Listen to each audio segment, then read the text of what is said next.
Market रे बिक्री होता ठेलारे मोमो तो आपण मैंने अनेक थर बनई किंतु आज आम घरे प्रस्तुत करवा पूरा पूरी ठेला स्टाइल रे बन ठेलाठी भी बहुत टेस्टी रहा सहित गोटे स्पेशल तार चटनी मोमो चटनी भी आज आपण मानक सेयार करी। तो फुल वीडियो को वाच करंतु। बिना मैदार आज आम प्रस्तुत करवा मोमो पुणी हेल्दी भी रज आम अटार प्रस्तुत करवा किंतु मैदाठू भी बहुत स्वादिष्ट लगे ये मोमो रेसिपीटी। छोटू बड़ समस्ते पसंद करेंगे आ छोटू बड़ समस्त हेल्दी खाଇବା जदि घरे बनईकी देवे तेज से भी खुशी खाइबे। तो चलते लेट नक रेसिपी आज आम प्रस्तुत करवा। नमस्कार, जय जगन्नाथ फैंसिली कुकिंग को आपण मानक अनेक अनेक स्वागत। प्रथमे गोटे करी किसी पानी नवा से आम एड करदे दुईटी टमाटो अल्प टिके सुखिला लंका को एड करी आपको आम सिझेबा दवा। ये सिझिला भितर चलतु आमर आग प्रणाली आम प्रस्तुत करवा। प्रथमे किसी बंधाकोबी नवा तो जी आपण मैंने मोमोर स्टफिंग बनवा चाहिए से अनुसार ये ने बंधाकोबी। तो ये मुझे बीन्स नहीं बंधाकोबी नहीं और देखो गोटे रसुण गोटे नहीं कंचा लंका। तो ये आपण मैंने चाहिए जहाँ भी भेजिटेबल आपण मानक पसंद आपण मैंने नहीं पारे छोट छोट पीसेस कटिंग करेंगे।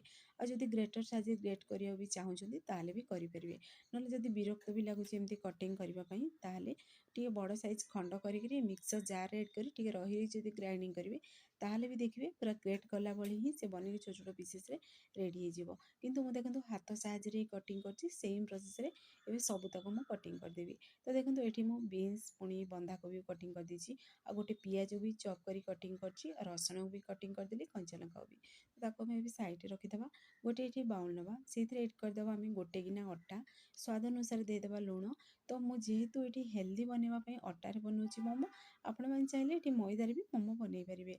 तो ये अल्प अल्प पानी एड करी गोटे डो बन रेडी करवा जमी आपण मैंने अटा डो बनाऊँ से अटार डो जमी रुटी बनाऊँ से प्रोसेस रे गोटे डो बन रेडी करेंगे।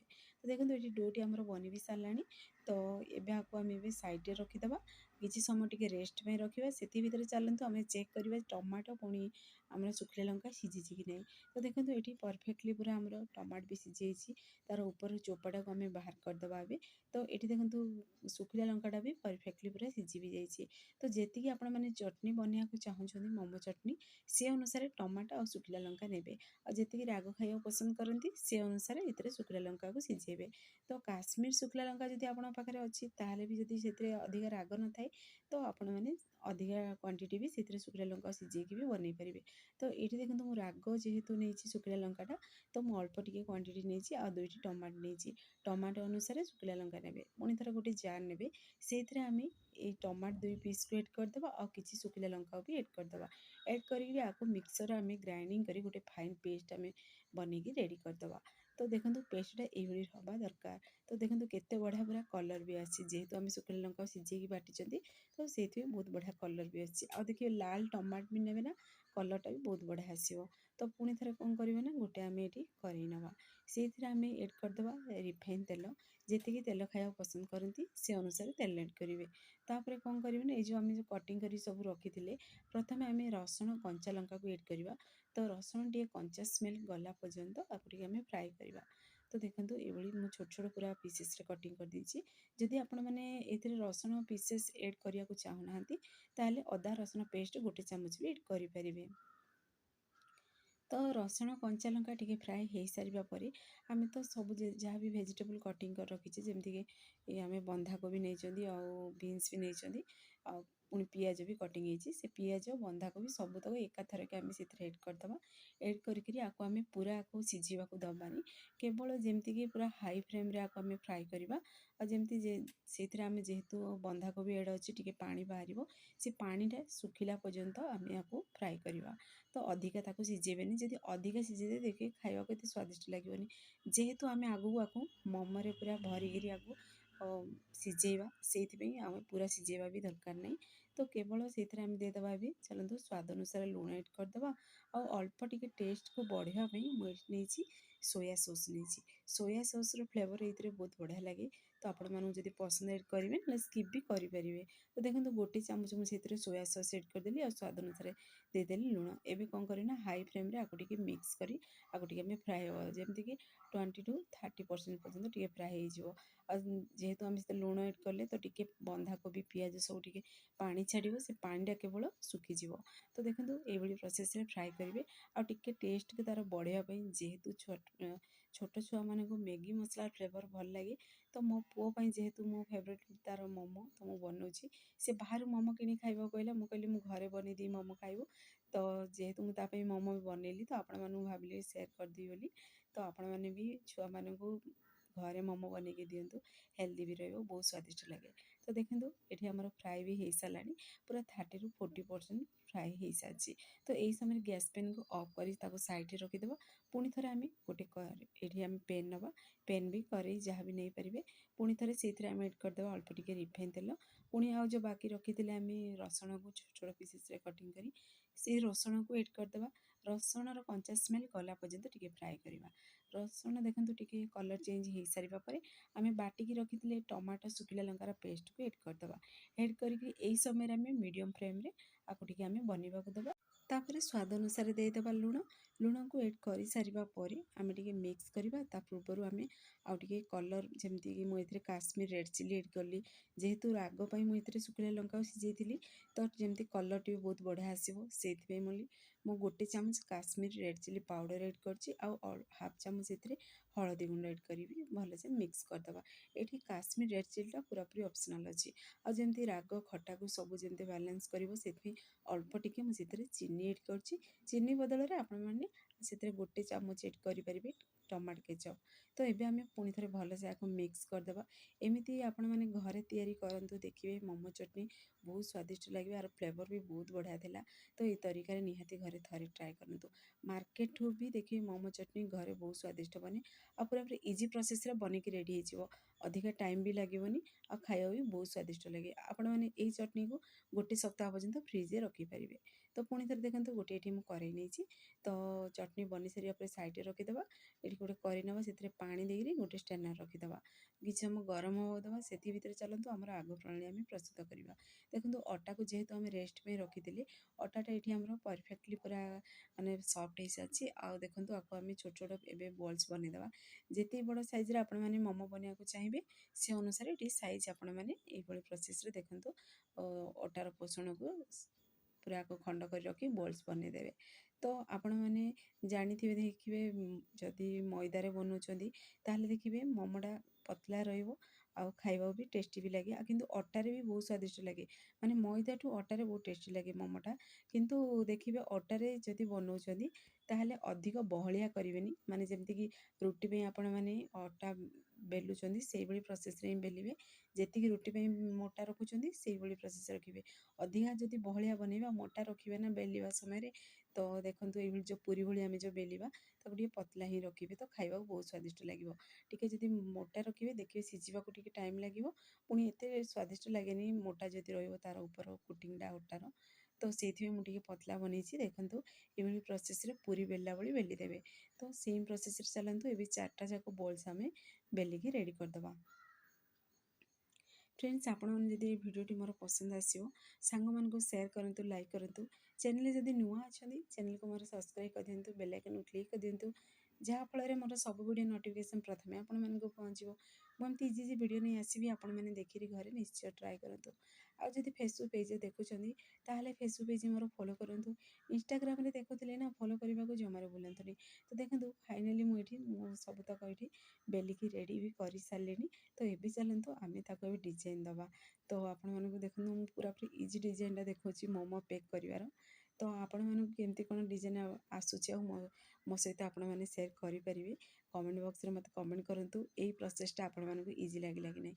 ଦେଖନ୍ତୁ ଏଇଭଳି ପ୍ରୋସେସ୍ରେ ତାକୁ ମୋଡ଼ିବେ, ତ ପୁରାପୁରି ଇଜି ରହିବ। ଦେଖନ୍ତୁ ଆଉ କେତେ ବଢ଼ିଆ ପୁରା ଡିଜାଇନ୍ ବନିକି ରେଡ଼ି ହେବ। ଦେଖନ୍ତୁ ଦୁଇ ପଟ ସାଇଡ଼୍ ଯାକ ଏଇଭଳି ପ୍ରୋସେସ୍ରେ ଆଣିବେ, ପୁଣି ଥରେ ଆଉ ଗୋଟେ ସାଇଡ଼୍ଟି ମୋଡ଼ୁଥିବେ। ତ ଲେଫ୍ଟ ରାଇଟ୍ କରିକି ଏଇଭଳି ପ୍ରୋସେସ୍ରେ ତାକୁ ମୋଡ଼ିକିରି ଗୋଟେ ଡିଜାଇନ୍ ଦେଇପାରିବେ। ତ ଆପଣମାନେ ଚାହିଁଲେ ଆକୁ ମଣ୍ଡା ପିଠା ଭଳି ବି ଗୋଲ କରିବି ଏ ମୋମୋ ରେସିପିଟି ଖାଇପାରିବେ। କିନ୍ତୁ ଦେଖିବେ ଯେକୌଣସି ଜିନିଷ ବି ଗୋଟେ ସେପ୍ ଥାଏ, ମାନେ ଯେହେତୁ ମୋମୋ ବନାଉଛନ୍ତି, ତ ମୋମୋଟା ଟିକେ ସେପ୍ ଯେକୌଣସି ଡିଜାଇନ୍ ଦେବେ ତ ବହୁତ ବଢ଼ିଆ ଲାଗେ ଦେଖିବା ପାଇଁ। ଆଉ ଦେଖନ୍ତୁ ଗୋଟେ ଡିଜାଇନ୍ ମୁଁ ଆପଣମାନଙ୍କୁ ଦେଖେଇଦେଲି, କେତେ ପୁରା ଇଜି ପ୍ରୋସେସ୍ରେ ବନିକି ରେଡ଼ି ବି ହେଇସାରିଲାଣି। ତ ଚାଲନ୍ତୁ ଆଉ ଗୋଟେ ଡିଜାଇନ୍ ବି ଆପଣମାନଙ୍କୁ ବନେଇକି ମୁଁ ପାଖରେ ଦେଖେଇ ଦେଉଛି। ଦେଖନ୍ତୁ ପୁଣି ଥରେ ସେମ୍ ପ୍ରୋସେସ୍ରେ ସେଇଥିରେ ଆମେ ଯେଉଁ ବନେଇକି ରଖିଥିଲେ ତାର ପୁରଟା ସେଇଥିରେ ଆମେ ଦେଇଦେବା ସେଣ୍ଟର ଉପରେ। ଦେଇସାରିବା ପରେ ଏଇଭଳି ପ୍ରୋସେସ୍ରେ ଫୋଲ୍ଡିଂ କରିକି ନେବେ। ଦେଖନ୍ତୁ ଏଇ ଡିଜାଇନଟା ବି ବହୁତ ଇଜି, ମାନେ ଆପଣମାନେ ପୁରା ଇଜି ତରିକାରେ ବନେଇକି ରେଡ଼ି କରିପାରିବେ। ତ ଏଇ ଦୁଇଟା ଯେଉଁ ମୋମୋର ସେପ୍ ମୁଁ ଦେଖେଇଲି, ଏ ଦୁଇଟା ଭିତରୁ ଆପଣମାନେ କେଉଁ ସେପ୍ଟା ଘରେ ବନେଇଲେ ଆଉ କେଉଁ ସେପ୍ଟା ଅଧିକା ଇଜି ଲାଗିଲା ମୋତେ କମେଣ୍ଟ ମାଧ୍ୟମରେ ଜଣାନ୍ତୁ। ଦେଖନ୍ତୁ ଏଇଭଳି ପ୍ରୋସେସ୍ରେ ଟିକେ ମୋଡ଼ିଦେବେ, ଏ ବି ଗୋଟେ ଡିଜାଇନ୍ ବନିକି ରେଡ଼ି ହେଇଗଲା। ତ ସେମ୍ ପ୍ରୋସେସ୍ରେ ଆମେ ଚାଲନ୍ତୁ ସବୁ ବନେଇକି ବି ରେଡ଼ି କରିଦେବା। ତ ଦେଖନ୍ତୁ ଏଇଠି ମୁଁ ଆଉ ଗୋଟେ ବି ଦେଖେଇଦେବି ଆପଣମାନଙ୍କୁ ଆଗକୁ ବନେଇକିରି ବି। ଆଉ ଦେଖନ୍ତୁ କେତେ ପୁରା ଇଜି ପ୍ରୋସେସ୍ରେ ବନେଇକି ରେଡ଼ି ହେବ ମୋମୋ ଆମର, ଆଉ ପୁରାପୁରି ମାର୍କେଟ ଷ୍ଟାଇଲ୍ରେ ବନେଇକି ରେଡ଼ି ହେବ। ଆପଣମାନେ ଯଦି ଆକୁ ଥରେ ବନାଉଛନ୍ତି ନା ଫ୍ରେଣ୍ଡସ୍, ମାନେ ଯାହାକୁ ବି ବନେଇକି ଦେବେ କେହି ବି ଜାଣିପାରିବେନି ଯେ ଆପଣମାନେ ଆକୁ ଅଟାରେ ବନେଇଛନ୍ତି। ବହୁତ ସ୍ୱାଦିଷ୍ଟ ଲାଗେ ଆଉ ହେଲ୍ଦି ବି ରହିବ।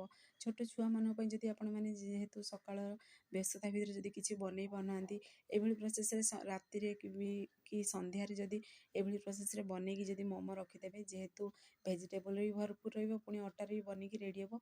ସକାଳକୁ ସେମାନଙ୍କୁ ସିଝେଇକି ଯଦି ଦେବେ ତ ଦେଖିବେ ପୁରା ଟିଫିନ୍ ଫିନିଶ୍ କରି ଆସିବେ ସେମାନେ, ବା ଘରେ ବି ଯଦି ଖାଇବାକୁ ଦେଉଛନ୍ତି ପ୍ଲେଟ୍ ପୋଛିକି ଖାଇବେ।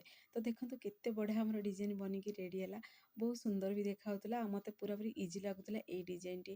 ତ ମୁଁ ସବୁତକ ସେମ୍ ପ୍ରୋସେସ୍ରେ ବନେଇକି ରେଡ଼ି କଲି। ଦେଖନ୍ତୁ ଏଭଳି ପ୍ରୋସେସ୍ରେ ସବୁ ବନେଇକିରି ଆମେ ରେଡ଼ି କରିଦେବା। ରେଡ଼ି କରିକି ତ ଦେଖନ୍ତୁ ଏଇଠି ଗୋଟେ କରେଇ, ଯେହେତୁ ଆମେ ସେଥିରେ ଗରମ ପାଣି ଦେଇଥିଲେ, ପୁଣି ଷ୍ଟ୍ରେନର୍ ଗୋଟେ ରଖିଥିଲେ, ତା ଉପରେ ହିଁ ଆମେ ସବୁତକ ମୋମୋକୁ ଏବେ ରଖିଦେବା।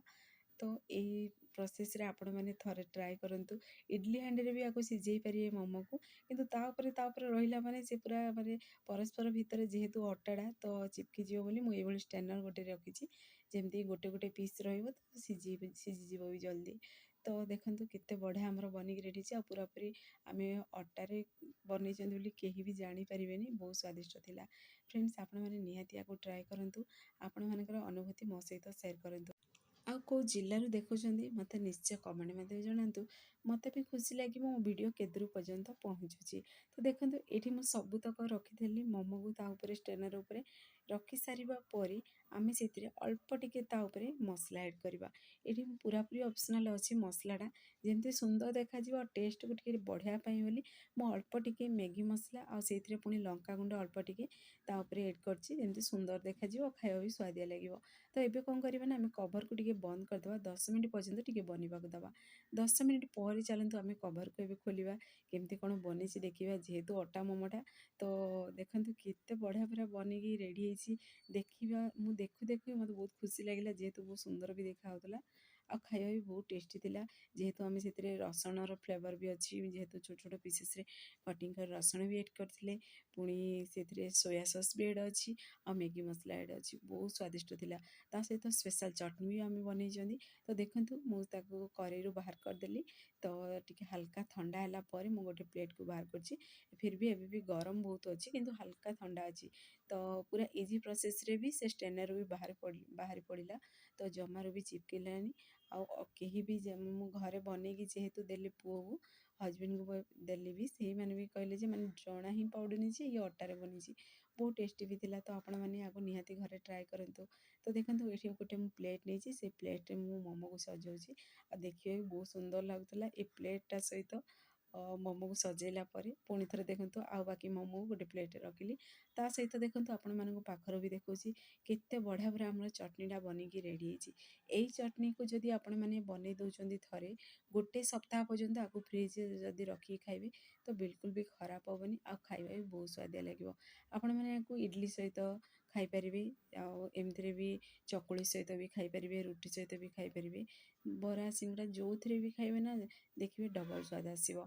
ତ ଦେଖନ୍ତୁ ଫାଇନାଲି ଆମର ମୋମୋ ରେସିପିଟି ବନିକି ରେଡ଼ି ହେଇସାରିଛି ଆଉ ବହୁତ ସୁନ୍ଦର ବି ଦେଖାହେଉଛି। ଆଉ ଦେଖନ୍ତୁ ଆଉ ଗୋଟେ ମୁଁ ପ୍ଲେଟ୍କୁ ବି ବାହାର କରିଦେଇଛି ଚଟନିଟା। ତ ଦେଖିବେ ଘରେ ଯଦି ଆପଣମାନେ ହେଲ୍ଦି ଖାଇବା ବନେଇକି ଯେଉଁ ଦେଉଛନ୍ତି, ଛୋଟଠୁ ବଡ଼ ସମସ୍ତେ ଖୁସି ହେଇକରି ଖାଇବେ। ତ ଆପଣମାନେ ଏହି ତରିକାରେ ଘରେ ନିହାତି ଟ୍ରାଏ କରନ୍ତୁ। ଆଉ ଚାଲନ୍ତୁ ଆପଣମାନଙ୍କୁ ଗୋଟେ ଖଣ୍ଡ କରିବି ଦେଖେଇ ଦେଉଛି ଆଉ ପାଖରୁ ବି ଦେଖାଉଛି। ଦେଖନ୍ତୁ କେତେ ବଢ଼ିଆ ପୁରା ଡିଜାଇନ୍ ବି ବନିଛି ଆଉ କେତେ ସୁନ୍ଦର ବି ଦେଖାହେଉଛି ମୋମୋଟା, ମାନେ କେହି ବି ଜାଣିପାରିବେନି ଆକୁ ଆପଣମାନେ ବନେଇଛନ୍ତି ଅଟାରେ। ତ ସିଝେଇ ସାରିବା ପରେ ବି ଆପଣମାନେ ଆକୁ କ୍ରିସ୍ପି ମୋମୋ ବନେଇକି ବି ଖାଇପାରିବେ, ମାନେ ଯେମିତି କୋଟିଂ ଦେଇକିରି ତା ଉପରେ ଛାଣିକିରି ବି ଖାଇପାରିବେ, ବହୁତ ସ୍ୱାଦିଷ୍ଟ ଲାଗିବ। ଆଉ ଦେଖନ୍ତୁ ଆପଣମାନଙ୍କୁ ଖଣ୍ଡ କରିବି ଦେଖାଉଛି କେତେ ପୁରା ଜୁସି ବନିଛି। ତ ଯେହେତୁ ଆମେ 40% ହିଁ ପନିପରିବାଟାକୁ ସିଝେଇଥିଲେ ବା ଭାଜିଥିଲେ ହାଲକା, କିନ୍ତୁ ବହୁତ ବଢ଼ିଆ ଜୁସି ବନିଛି। ତା ସହିତ ସ୍ପେଶାଲ୍ ମୋମୋ ଚଟନି ତ ଆପଣମାନେ ୟାକୁ ଘରେ ନିହାତି ଟ୍ରାଏ କରନ୍ତୁ। ଆପଣମାନଙ୍କର ଅନୁଭୂତି ମୋ ସହିତ ସେୟାର କରନ୍ତୁ ଆଉ ନିଶ୍ଚୟ ମୋତେ କମେଣ୍ଟ ମାଧ୍ୟମରେ ଜଣାଇବେ କେମିତି କ'ଣ ଲାଗିଲା ରେସିପିଟି। ତ ଫାଇନାଲ୍ ରେସିପିଟି ବନିକି ରେଡ଼ି ହେଇସାରିଛି। ସେ ପର୍ଯ୍ୟନ୍ତ ରହୁଛି, ପୁଣି ଏକ ନୂଆ ରେସିପି ନେଇ ଆସିବି। ନମସ୍କାର, ଜୟ ଜଗନ୍ନାଥ।